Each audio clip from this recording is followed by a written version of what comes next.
সবাইকে শুভেচ্ছা ও ভালোবাসা জানিয়ে আমি আফতাব হালদার আজ শুরু করছি ভোটের খবর।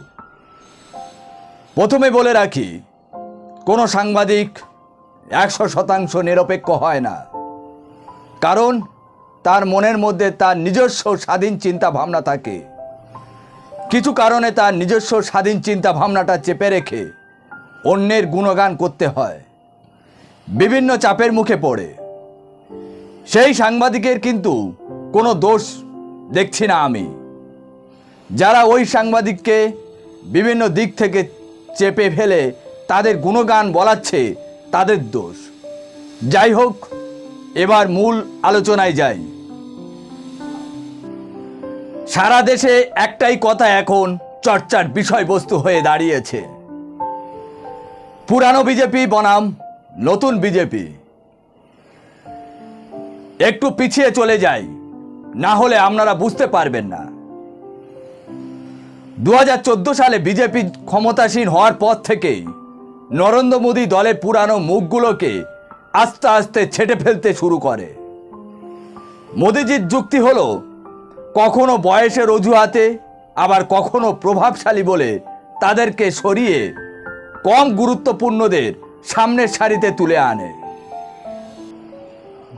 মোদীজির লক্ষ্য ছিল নতুন বিজেপি গড়ে নিজের টিম তৈরি করা, যাতে সকলেই তার অনুগত থাকে। এভাবে শান্তা কুমার থেকে লালকৃষ্ণ আদবানি, মুরলী মোহন যোশী থেকে যশবন্ত সিংদের অতি সন্তর্পণে সরিয়ে দেওয়া হয়েছে। পরবর্তীকালে রাজ্য স্তরে প্রভাবশালী নেতাদের গুরুত্বহীন করে দিয়েছেন নরেন্দ্র মোদী।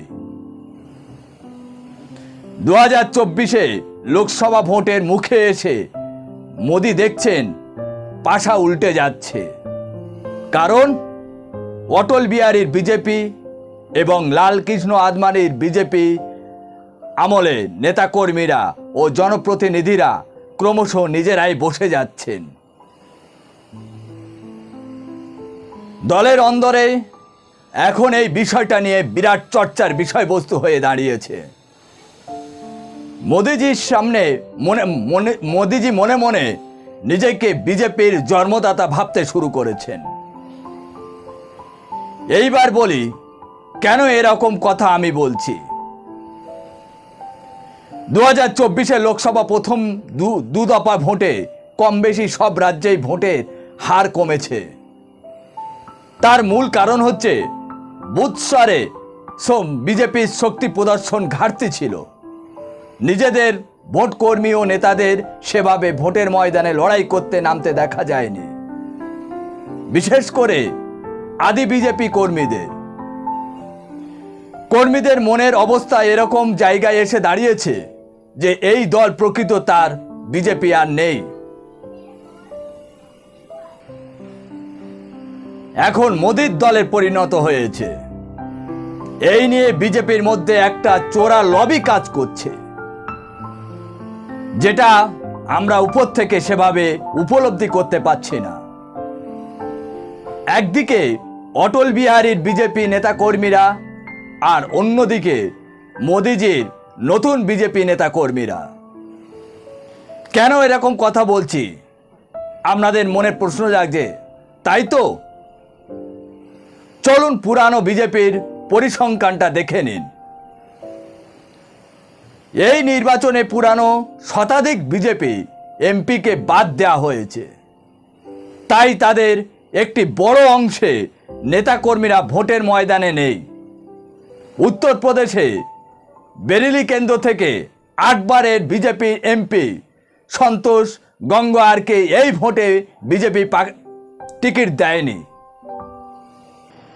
দক্ষিণ দিল্লির হেভিওয়েট প্রার্থী এমপি রমেশ বিধুরিকে এবারে মোদীজি প্রার্থী করেনি।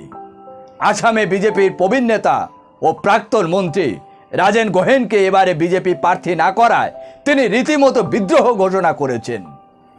তিনি বলেন, পুরানোদের কোণঠাসা করে নতুনদের সামনে এনে বিজেপি আসামে জিততে চাইছে, এর ফল ভালো হবে না। তিনি আরো বলেন, এই প্রবণতা সব রাজ্যে রাজ্যে চলছে। বিজেপির চিন্তা ভাবনা যদি এভাবে চলতে থাকে তাহলে আগামী 5 দফা নির্বাচনে মোদি আর অমিত শাহর গরিষ্ঠতা অনেক কমতে পারে।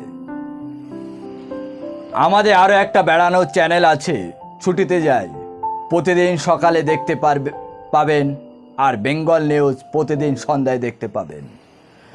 আজ এখানে শেষ করছি, সবাই ভালো থাকবেন, আর প্রচণ্ড গরমে বেশি বেশি করে ঠান্ডা পানীয় জল খেয়ে শরীর সুস্থ রাখবেন, আর আমাদের চ্যানেল দেখতে ভুলবেন না।